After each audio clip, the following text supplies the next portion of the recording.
Now, if you saw this, then you have a really good eagle eye. If you did not, that truck happens to be the husband of this lady who was an eyewitness, and he had pulled his car over and turned off his lights. And so, if that car were on the road and coming toward you, granted it is next to the trees, so it's a little bit darker there, but you can still see how dark it is and how a driver trying to make a left-hand turn might not see a vehicle.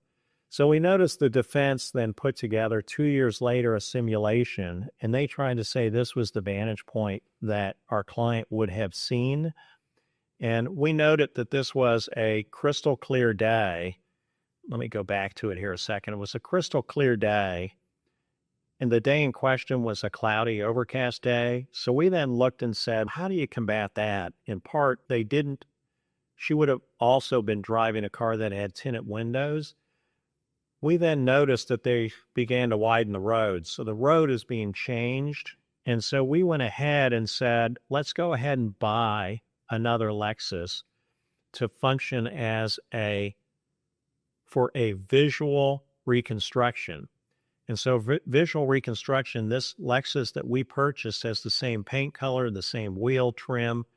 And then what we did is we looked and said, gee, if you look to the left, here is this little house. This is the pool house that had a video camera on it. This is actually from an officer's video camera, and you'll see that this is actually 16 minutes after the crash, and it's still pretty dark. So we knew that what the defense simulation did was not a fair representation of what the conditions were like that day.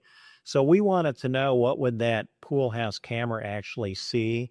So we came to it and we said, aha, in the circled area, this is where the camera was. And so from there, we then went and put on the left-hand side is the actual car, a still from the pool house video on the day of the crash.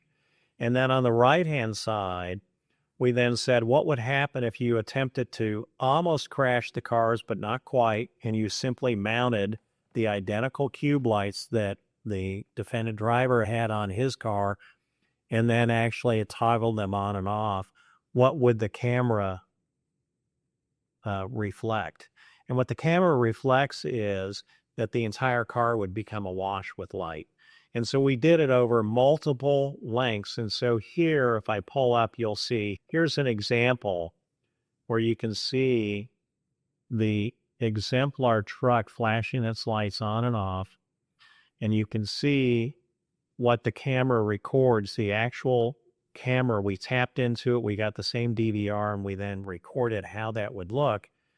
And then we came back, and you'll note too from here, I'm able to show at the 10th run, we went to when it got light. In the 10th run, you can see that the camera goes from grayscale to color when it has sufficient lighting. And that didn't happen in the actual day of the crash. So we know that it was actually darker than what the defense attempted to show it was.